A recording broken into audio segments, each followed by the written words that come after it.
Hi, Phyllis Serene Raleigh with phyllisraleigh.com, and today we're going to talk about how to pick a soulmate. You're like, yay! Well, let's start with the statistics first. Statisticians have told me that we all, out of 7 billion of us on the planet, we all equally have 25 people that are perfectly matched to our heart, soul, body, mind. So the good news is there are plenty of fish.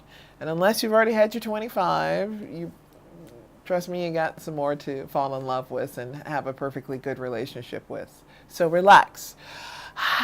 You got choices, and you don't have to accept just that one because you're fearful that you'll never meet another one just like him. Calm down, we're good.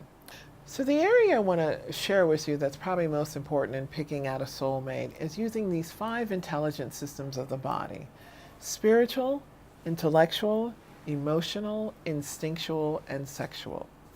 So let's start with the sex one. That's probably the easiest one to start with.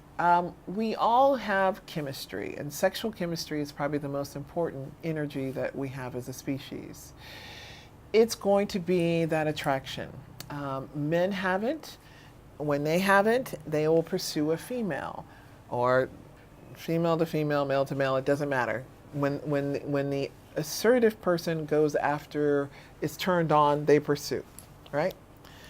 The recipient has then the choice to be turned on by that one, attraction, or turned off, unattraction, or fear, or repulsion, or whatever that is. We hope not repulsion. But the question that really is important to ask, particularly in females, before that male pursues, would you have pursued them first? Is the attraction at an equal level? That gives your body a little more ability to relax and be comfortable with what's coming towards you. Because a lot of times we'll take this passive approach of, well, let's see what they got. Well, let's see what kind of car they drive. Let's see what kind of work they do. Wait, don't do that. Stop letting your mind run off into those thinkings. First ask yourself, would you have pursued or wanted to be pursued by this person? That gives your body ability to relax into the pursuit of the sexual attraction and enjoy it. It's a powerful one and you need it. One thing I want to also share is that attraction really starts with a gut instinctual knowledge. Our gut instinct is the biggest brain that we have. It's 5 times bigger than this one up here, and it has to be because it will has to do 5 things: fight, flight, relax, attraction, and in fear. It has to determine what's going on in those areas, and it does so from the olfactory. It smells it. We have a broad a torus field, it's called, which is an electromagnetic field of space. And when someone comes into that space, we can sense them, whether we can see them or not. But we're mammals. This thing still works. So its attraction first starts as a scent, and then sight is a secondary that confirms it when we go, aha, I like what I see. So using our bodies and paying attention to this area is really important. So with a gut instinct as well, it's going to be a feeling, not a thought. It's going to be a way your body responds. Does it relax?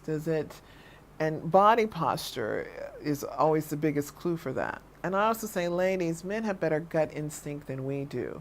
We have kind of disassociated our sexual energy from our intellectual. And we have these lists going off in our head of what's the perfect match.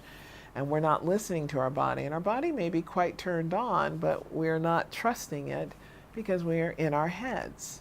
So guys are reading our energy and reading our scent and smelling our scent as being turned on, but yet we're playing this hard to get kind of game. And so they're pursuing because your body's telling them pursue. So pay attention. What are you feeling? And if you're not sure what you're feeling, take a step back and ask yourself the question, would you pursue them? Listen to your gut. It's a feeling, not a thought. So what's now next? The heart. So a lot of times we protect our hearts because we don't want it hurt. We don't want it damaged. It's past relationships that color our future reactions with other people. So with the heart, you've got to learn to expand that. And that's really going to come from loving yourself. You're going to have to practice loving yourself. That's a whole nother set of videos, which we'll talk about another time. But really about getting in alignment with the whole body starts with loving ourselves. In addition, in that area of protection, we want to focus on what do you have to offer, not just what do they give. If you're looking at relationships, what can I get out of this? You're not gonna ever be happy, because it's a transactional relationship. It's not a heart giving or a heart sharing, and that's really what you want for a long-term successful relationship. Fourth, we want to think about the intellectual. Yes, the mind is a powerful thing, and we have been trained to have relationships work in a pattern that we anticipate. There's the courting, there's the dating, there's the long-term relationship, there may be long-term commitment, maybe marriage, children, long live together, and die together. Well, these days that doesn't always stick together. And intellectually, we're also looking, can we build together, not just families or children or houses, but do we have careers that complement each other? Do we have interests that complement? They don't have to be the same thing all the time, but do we have things that we want to talk about, have interests that are fun? Or are we happy just to come together for short periods of time and then go off and do our separate work, or just raise children together and that be our purpose for coming together? All of them are fine. We just need to understand and be honest about that. Do we have enough to make it work? And then finally, spiritually, do we believe the same? Are we on the same growth path? Do we want to know more spiritually? In this time of awakening, that is an important element in how we will deal with challenges, deal with fearful experiences. Are we only in it for we make enough money, we live, we die? What was it saying about he who's got the most toys at the end wins? But what about the partner when they lose you? Did they lose or did they win your toys? So looking at it that way. So in looking at all those 5 areas, spiritual, intellectual, emotional, instinctual, and sexual, what's important is, do we have a majority? If you've only got one area, or maybe 2, you're going to struggle. I found in my relationship it was the emotional that was the most strongest, and is the reason I'm in the relationship I'm in now, because it's a heart connection. And I found sex goes away, spiritually we're in different places, but we're coming together and coming through our differences. Intellectually, we believe differently. Instinctually, we are working it out. But the heart has been that healing valve that has made the other areas calm down, because love is the strongest out of all of them.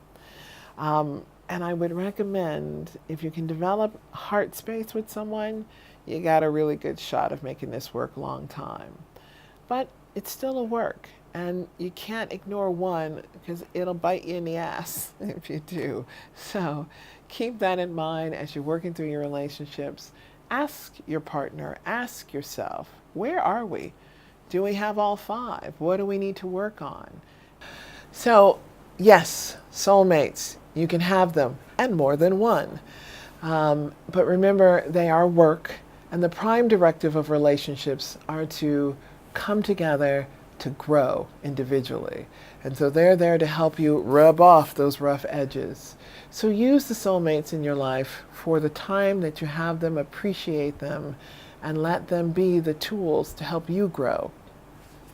Namaste, y'all.